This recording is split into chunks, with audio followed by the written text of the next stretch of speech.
Good morning, and welcome back to another episode of the Red Chip Poker Podcast. My name is James Sweeney, aka Split Suit, and I'm one of the co-founders here at Red Chip Poker. In this episode, we tackle the question that's been circling poker discussions for years. Is poker dead? You've heard the claims, GTO solvers, RTA cheaters, impossible rake, and unbeatable bots that have ruined the game. But is that really the case? Or is there still plenty of opportunity to profit, adapt, and stay ahead? In this episode, we break down the myths and realities of poker's so-called demise. We explore the history of poker AI, from Cepheus solving of limit hold'em to the challenges of truly solving no limit hold'em. We also dig into whether modern GTO tools are making players better or just more confused.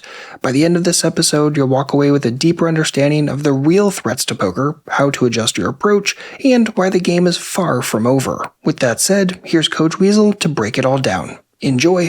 What is up, guys? Welcome to the Red Chip Poker Podcast. The title of this episode is Poker Dead. Now, originally, I wanted to call this episode Poker is Dead, just to be provocative. But the truth is, I don't think poker's even close to being dead. And in this Red Chip Poker Podcast episode, we're going to explore the reasons why poker very likely has a long future ahead of it. The question, is poker dead, is very often linked to the question, is poker solved? If a solution is known to the game of poker, it means there could be perfect players, especially online, and these players may not be beatable at all. If too many players are following the GTO solution to poker, it means that we potentially can't make money playing poker. If we distill a question down further, the most common iteration of the question, does the potential existence of the RTA cheater, RTA stands for real-time assistance, so we're thinking maybe either a poker bot using a GTO solution or a human player clicking through a GTO solution, does the potential existence of an RTA cheater cripple the possibility of generating consistent income? The idea of real-time assistance is not new. It actually predates commercial availability of solvers. Even if we go back to the pre-Black Friday era in poker, pre-2011, there were players saying that poker was dead. Everyone was too good to make money. And especially after Black Friday, where things potentially got harder, players were especially now saying that poker is dead. And this is a common theme that's led us right through to the modern era. And on that roadmap, there's been some interesting events that have solidified the idea in players' minds that maybe we've reached the end of the profitability of online poker. For example, one such event was the announcement that the poker AI, Cepheus, had solved poker. This was an announcement made in 2015. Cepheus solves heads-up limit hold'em. And of course, the players who were already wondering about the future profitability of online poker, this was now the proverbial nail in the coffin. We knew this day was coming. Poker is finally solved. There's no chance that you are going to be able to make money playing poker going forward.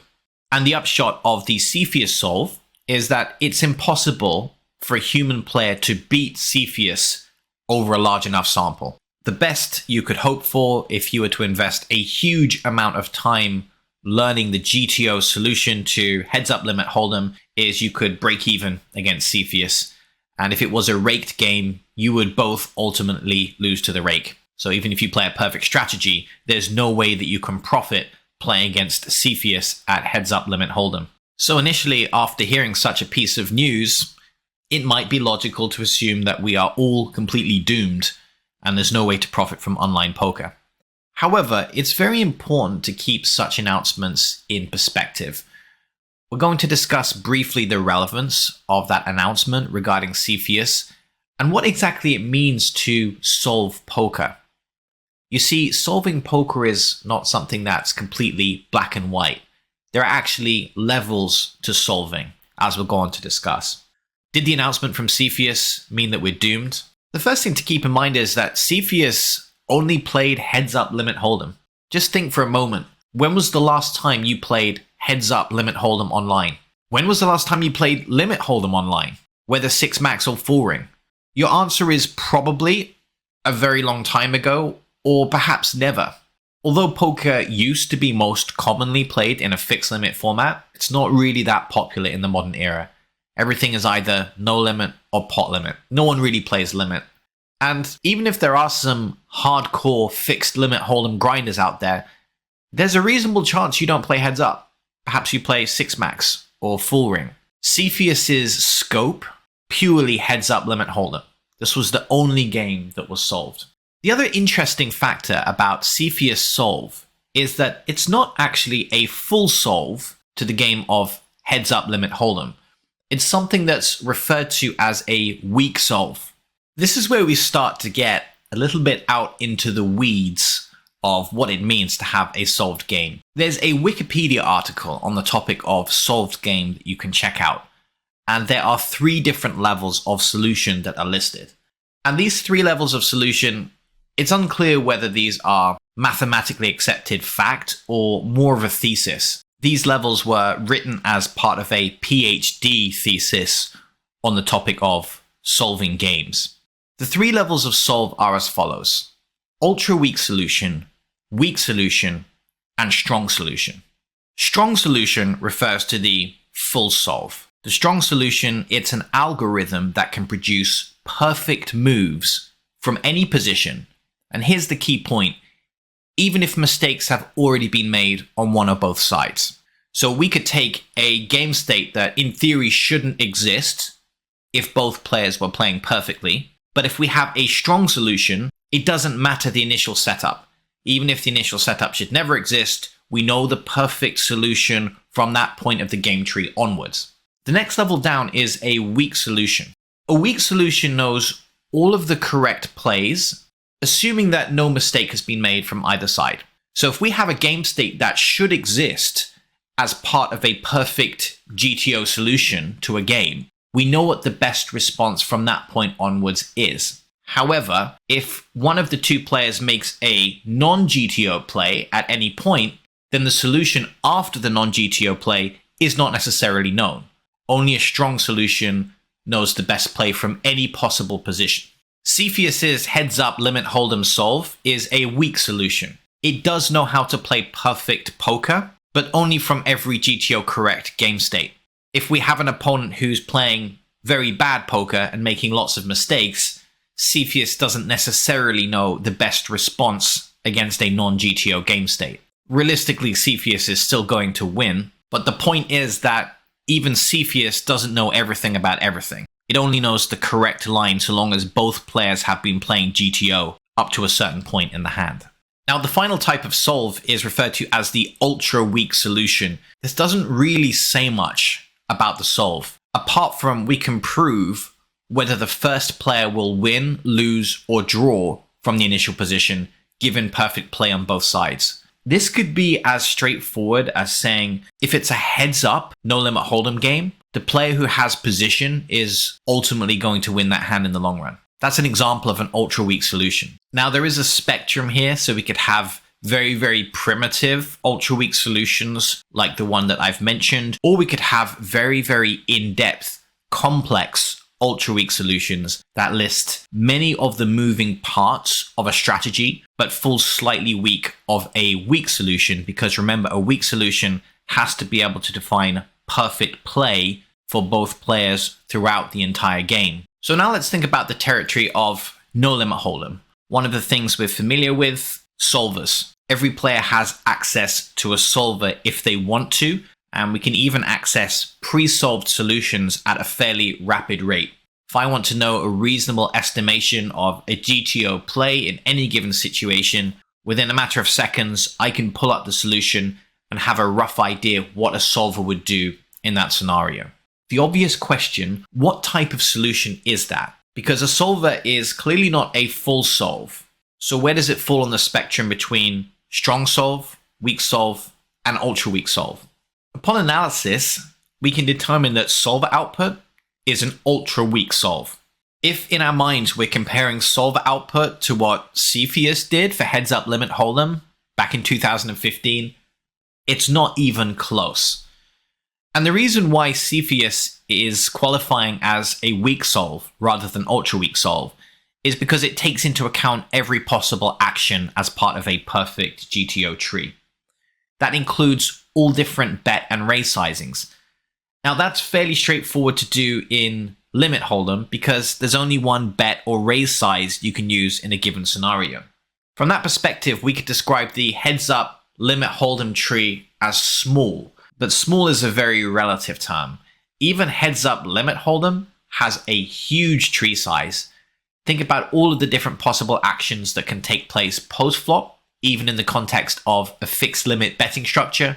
Think about all of the different possible flops, all the different possible turn and river cards. To put it into perspective, Cepheus was a supercomputer with 48 CPUs, and it, quote, only took Cepheus 68 days to solve heads up limit hold'em. That should give you an idea that something that's a relatively small game tree is actually very, very large. It takes a supercomputer over 2 months to find the solution. In contrast, no limit hold'em has a much larger game tree. We're talking orders of magnitude larger. And that's simply because if you take a flop situation in limit hold'em, for example, there's one bet sizing you can use. You can either bet one big blind or you can check. No limit hold'em, there's a whole range of different bet sizings ranging from checking all the way up to all in. And technically the full game tree has to consider every possible bet sizing up until the smallest denomination, whether that's a big blind, half a big blind, depends on the chips you're using, whether you're playing online, etc. The upshot of this is that it's not clear if even the most powerful computers will be able to reach a solution in our lifetime.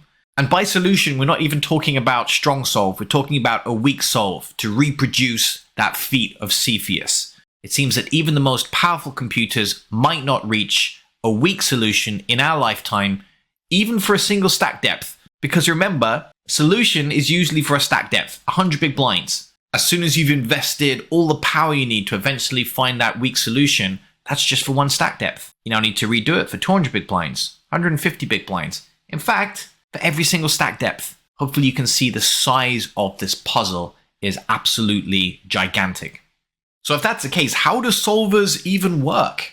How can we actually produce a representation of GTO output? And the answer is that solvers only work because the game tree is heavily simplified. If you've ever worked with a solver, you'll know that part of the process is building the tree. And we tell the solver which bet sizings it can make use of at every decision node. So for example, on the flop, we tell the solver you can bet half pot and pot size here, for example. So what we're working with is a heavily simplified game tree where very often the solver may only have the choice of 1 or 2 different bet sizings at each decision node. And some nodes, it may not have any options. For example, it's fairly common to force a solver to check out of position rather than donk bet, for example. The only reason we get solver output is because we've simplified the game tree so heavily to the point where you could argue it doesn't necessarily represent poker anymore that well. So hopefully now we understand that no limit hold'em 6 max is probably not going to be strongly solved or even weakly solved in our lifetime. Having said that, let's think about the other angle here. An ultra weak solve, i.e. solver output, is still pretty powerful. Despite the name, ultra weak solve, that sounds like it's not very good. But despite what it sounds like, an ultra weak solve or solver output is still very powerful. And the truth is, most humans will not be able to beat an ultra weak solve. The other factor here is that GTO solutions are fairly widespread, as we've discussed. It's not too difficult to get our hands on a solver or pre-solved GTO output. It's widely available. So the question is, maybe it doesn't even need to be a complete solution to poker to signal the end of online profitability.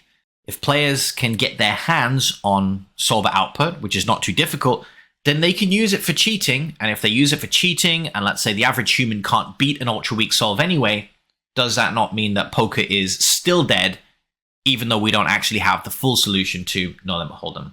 Here are some things to think about as they pertain to the possibility of real-time assistance cheaters online. The first thing is that cheating by using real-time assistance is against a site's terms of service. And that might sound obvious, But keep in mind, it's not 100% straightforward to simply start cheating. Sites have security teams, and unless you go about this in a very smart way, you are going to get your account frozen. I'm not even convinced that the average person knows how to fly below a security team's radar. The point is, there's only so much widespread cheating that can exist on a site before even the most inept security team starts figuring out something's not quite right here, starts banning players for suspected cheating. So for what it's worth, there is some type of safeguard in place. Here are some other things to think about, security team aside. There are two different types of RTA. There's automated RTA, in other words, running a bot with solver output. The other type of RTA is what we can refer to as manual RTA. Manual RTA is as simple as pulling up solver output that's relevant to our current decision, then manually clicking the relevant button. Here's the thing though it sounds like it's something that's very straightforward, just copy what the solver says, right?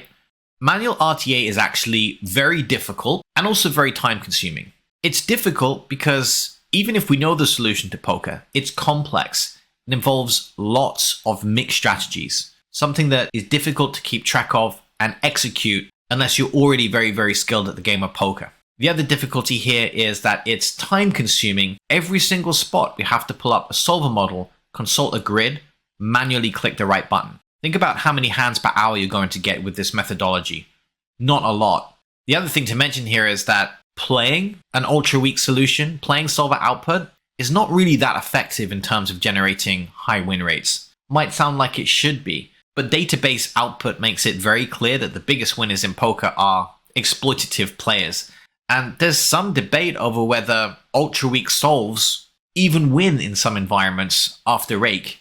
There's certainly a very good chance that following GTO output might generate you some fairly low win rates depending on the exact game that we're talking about. Imagine trying to keep that up for a long period of time, playing very low amounts of volume, mentally very intensive, checking solver grids, and you're not really making too much money at the end of it. Who's going to do that for 12 hours a day? And still run the risk of being kicked off the site by the security team. This is not something that's going to be for everyone. It takes a very, very specific type of individual to try and cheat this way, and it's not a high percentage of players. Probably easier just to get a real job, ironically. Automated RTA might sound like it's better, but think about it. Do you personally have the skill set to code an RTA bot?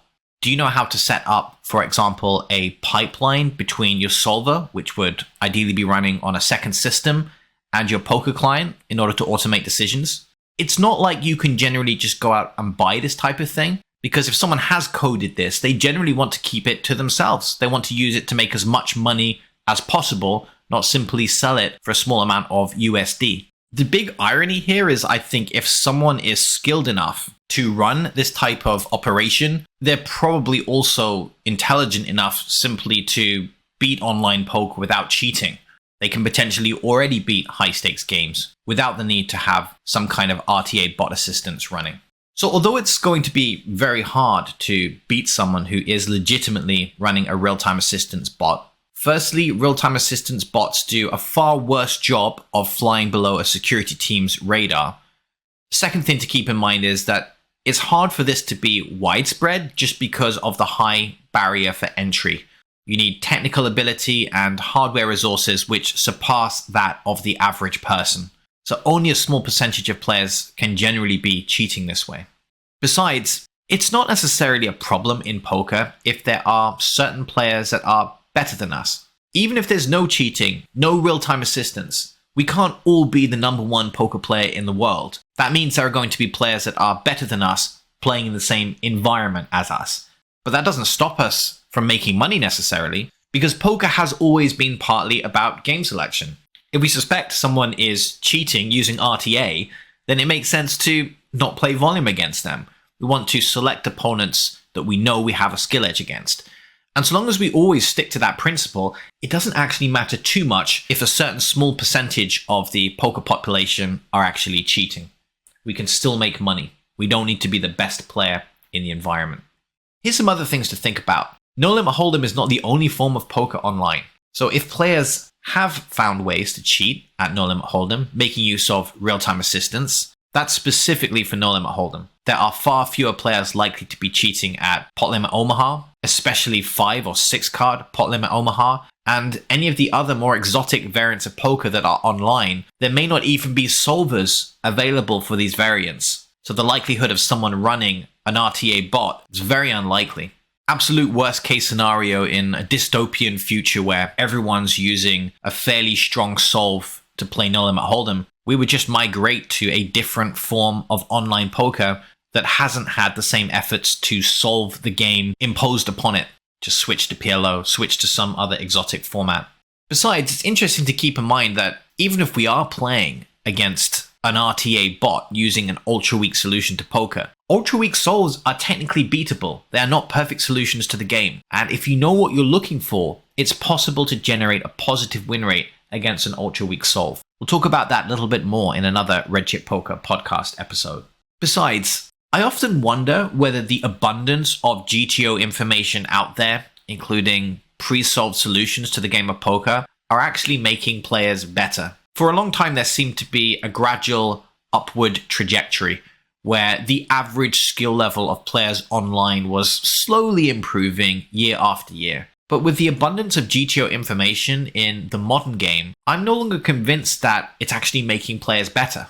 Players can talk about more advanced theoretical sounding concepts than ever before, but is it actually translating into tougher opponents online? Seems to me there's a possibility that players are simply more confused than ever. We used to be using fairly straightforward exploitative strategies online, whereas now everything is just a complex mix of different grids and frequencies. This is honestly the first time in poker history where I don't know if the average skill level of online players is improving or slowly getting worse.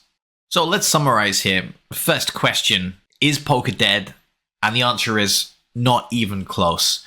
It's a long way off. And if it is dead, it only applies to specific variants. If anything, we are less at risk from cheaters and more at risk from large poker sites generating a monopoly over online poker traffic, and, for example, charging unbeatable amounts of rake for the higher limit games. You probably understand which poker site I'm talking about in this case. If not, it's not too important. But let's just say certain poker rooms out there don't necessarily think about poker in the same way as poker players. They think about poker more in the same way as other casino games like roulette or blackjack. They don't care if the player has the ability to sustain long-term profits by playing that particular game. They don't expect players to win at roulette or blackjack, so they think that poker can be treated like another casino game where it doesn't matter if it's impossible to generate a positive win rate.